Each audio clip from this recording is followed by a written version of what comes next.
umr bilan bergan bo'lsin. Rahmat, keling qo'shni. 3-ham o'g'il bo'ldi. 50 yillik qilamiz, keling.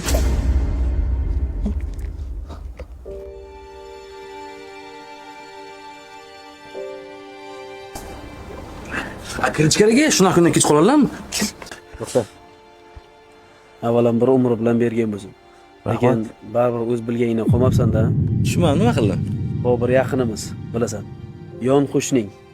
12 yildan beri farzandi yo'q, bilasan-a? Menga qara.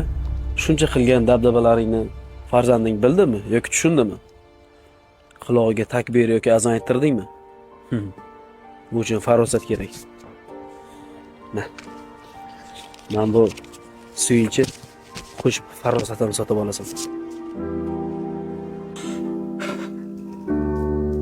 Gulib. Qarasanga nima olib keldim? Bobur aka, men javobini bering. Aslan savol berma, sen javob beraman. Men sizga hazillashganim yo'q.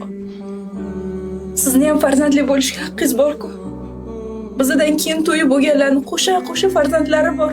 Siz men bilan hali beri befarzandsiz. Menga qara Gulim. Bizga farzand bermayotgan bo'lsa, bunda seni yoki meni aybim yo'q. Farzand berguvchi yagona Alloh. Men bu dunyodan butun umr befarzand o'tsam ham sendan voz kechmayman. Buni ikki quloqingga qo'yib ol. Shundan ko'ra ko'chaga chiqib biror yeb kelamiz. Amaylanib kelamiz. Ovqat qilib qo'ygandim dadasi, sher go'shtgina qilib. Ha, unaqada ovqatdan keyin shirinlik yeb kelamiz. Shirinlik ham qilib qo'ygandim siz yaxshi ko'radiganingizdan. Qanday qilib sendan voz kechishim mumkin? Boshqa bir gaplaringni gapirma. Ma, dugonangni olib keldim senga.